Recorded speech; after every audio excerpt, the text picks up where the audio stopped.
Badakizue, eztabaida prozesua garatzen ari dela, azken hilabetetan lehenengo etapa bat bete izan dugu, nun oinarri ideologikoak eztabaidatu ditugun, hori itxita dago, etapa hori itxita dago, bigarrena iztear dago horretan hildo politikoa eztabaidatu dugu, eta emendakinak eta guztiak eta ja prestatuta daude, eginda daude, eta eztabaida horretan eta badakizuenez izpide izan genituen bai konfrontazio demokratikoa, bai indarmentaketa, bai aliantza politika, bai desobedientzia zibilaren etorkizuna, herrigintzarena, nazio eraikuntza eta eraldaketa soziala, gai hori guztiak izpide izan genituen, emendakinak eginda daude, eta eskegita ditugu dagoeneko sortu.net webgunean. Orain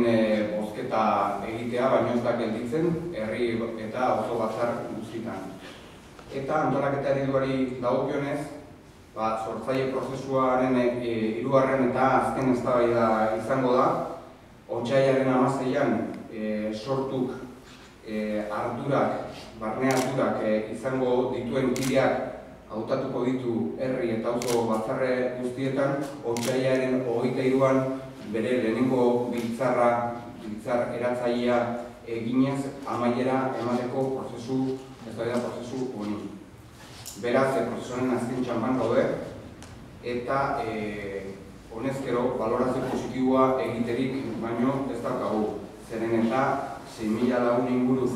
parte hartu dutelako 250 herri batzarretan, egin diren 250 herri batzarretan, esan behar dugu gainera, eta hori ere guretzako oso pozgarria da, parte hartzaileen erdia baino gehiago 35 urtetik berako lagunak izan direla, beraz sortuk zalantzarik gabe etorkizun luze eta oparo izango duen indar politiko izango da, eta bezala batetik ere maila kualitatiboan oso pozik gaude, eztabaida mamitsua izaten ari delako, eztabaida biziak izan ditugu herri eta auzo batzar horietan, eta esan behar dugu horren fruitu izan direla, oinarri ideologikoaren txostenaren inguruan 400 emendakin bildu ditugula, eta hildo politikoaren txostenaren inguruan 900 emendakin inguru bildu izan. Hori guztia izan da, Joseba Alvarezek hemendik aurrera hirugarren batzarren zikloaren inguruko azalpena egingo du, hau da, larunbat honetan egingo ditugun herri eta auzo batzarren inguruko azalpena egingo dizue.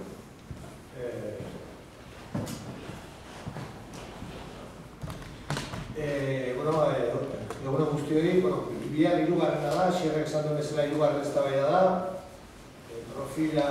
sorturen profila definitu dugu, bidean finkatu daukagu, eta orain bide hori egiteko nolako antolaketa eta politika gintzan nola egiteko, nola funtzionatzeko erabaki hartu behar dugu. Izan ere, gu konbentzituta gaude fase politiko berri honetan, eta batez ere ematen ari den egoerarekin, alde batetik krisi handiak kolpatzen ari den euskal gizartearen egoera kontutan izanik, eta beste alde batetik estatuaren egoeraren krisi orokorrekoa izanik,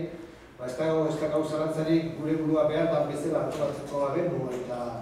behar dan bezalako funtzionamentuari utxiko gainio, beraz, politika egiteko forma aldatuko bagenu, ez da gau dudarik urrengo hilabete eta urteetan,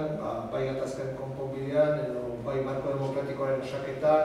edo nazio eraikuntza eta aldaketa sozial, urratsak emateko aukera izango dugula, beti ere gure antolaketa eta funtzionamentu berriak behar dan bezala garatuko bagenitu, ez da? Orduan, larun bat honetan, hain zuzen ere hori da eztabaidaren helburu nagusia, aurrera begira nola egin politika, nola funtzionatu, nolako antolaketa batekin erantzun euskal gizarteak dituen beharrari. Horren inguruan zentratuko dugu eztabaida, proposamenaren idea nagusia botako izkizuet, alde batetik gure proposamenean agertzen dugun sortuen antolaketa eta eredurako plantatzen dugu egiturak zabaltzearen printzipioa nagusitzea. Beraz, harik eta egitura zabalenak, zuzendaroitzea organizazioa zabalenak ere bai eta konpartituenak egitea, eta sentidu horretan, gaur arte ez bezala, Euskal Herriko gai soziopolitiko eta borroka errearen inguruan dauden ezker abertzaleko kidei ere zuzenean parte hartzeko aukera zabaldu nahi dugu, beste hor daude eskubide zibil eta politikoen aldeko borrokan dabiltzan ezker abertzaleko kideak, baina baita ere izan daitezke beste mila borroketan, langile mugimenduaren borrokan dabiltzanak, gazteen mugimenduaren borrokan dabiltzanak, guzti hor dabiltzan ezker abertzaleko kide guztiei ateak zabatu nahi dizkiegu, ez bakarrik batzarretan, baizik eta zuzendaritza organoetan ere parte hartzeko. Beraz, printzipio bat zengo da zabaltzearena, jende ahalik eta gehien implikatzea eta gero bertatik zuzendaritza eta artean konpartituz egitearen, ez da. Beste alde batetik, hori da, proposatzen dugun egituraketaren ezaugarri nagusietako bat, eta beste ezaugarri nagusia da, gauza jakina da, ordezkaritza instituzionala eta borroka instituzionalean aritu izan gara urtetan, ezker abertzalekoak, baina oraingoan horrei gehitu nahi diogu batez ere masa borroka eta borroka ideologikoaren parametroa. Gure ustez, etorkizunari begira, udaletxetan eta instituzionari daiteke lanaz gain, funtsezkoa da ere lan politikoa kalera teatzea, kalera berreskuratzea, dinamika sozialak aktibatzea, eta beraz, lan horretarako zentralitatea eman nahi diogu masa borrokari eta borroka ideologikoari, horretarako ezkerretik eraikiz izena duen tresna bat garatu nahi dugu eta ahalik eta gehien zabaldu, bai zuzen ere gure alternatiba, gizarteak pairatzen dituen gaiz zehatzen inguruan ere proposatzeko bai alternatibak eta bai mobilizazioak eta bai horren inguruan egin daitezken ekarpen instituzionalak, beraz hiru borroken uztarketa egiteko sistema hori planteatzen dugu, bai gai ekonomikoen inguruan, euskara eta hizkuntza alorrean, energiaren politikan inguruan, politika fiskalan, lurralde antolaketan, enplegu politika, desjabetzearen aurrean, gai sozial eta erreal guztioen aurrean, benetan guk alternatibak eduki baldin baditugu, guk horiek sozializatu baditugu, aktibatu baditugu gizartean baitan, ez? Horretarako, ezkerretik egiz bezalako tresna bat osatuko dugu. Eta tresna horren aplikazioari garrantzia handia emango diogu, eta hori berria da eskualdei. Etorkizunean, gure apostua eskualdeen mailako aktibazioa izango da. Uste dugu, gero eta gehiago ikusten dugula, problematikaren aipatu ditudan problematika guzti hauek eta gure bizitza sozial eta egunerokoan ere eskualdeak gero eta izaera eta pisu handiago duela. Eta beraz, gure ustez politika egintzan eragiteko eremurik garrantzitsuenetako bat eskualdeak beraiek izango dira. Beraz, aurrera begira, funtzionamenduan ere proposatzen dugu eskualdeetako dinamikei eta planteamenduei garrantzia handia ematea eta nolabait eskualdeen eta Kontseilu Nazionalen arteko lotura zuzena bermatzea eta beraz eskualdeak beraiek ere motor bilakatzea. Orduan eskualdeko planteamendu hori ere berria da eta hortik nahi dugu benetan nolabait sustraitu gure politikagintza eta gure lan egiteko modua gizartean. Hori bideratu izateko regin batera ere, etorkizunari begira proposatzen da batzar nazionalen dinamika errotik aldatzea. Gaur historian zehar batzar nazionalak izan dira hola urtean behin, egiten ziren batzar orokorrak eta hola, aurrera begira zuzendaritza politikoa egiteko eta erabakiak hartzeko gure oinarri sozialaren eta militantearen parte hartzea bultzatzeko asmoa dago batzar nazionalaren dinamika asko azkartzea. Beraz, batzar nazionalak ez lirateke izango gauza esporadikoak urtean behin edo bitan egiten diana, baizik eta urtean zehar maiztasun handiarekin egingo diren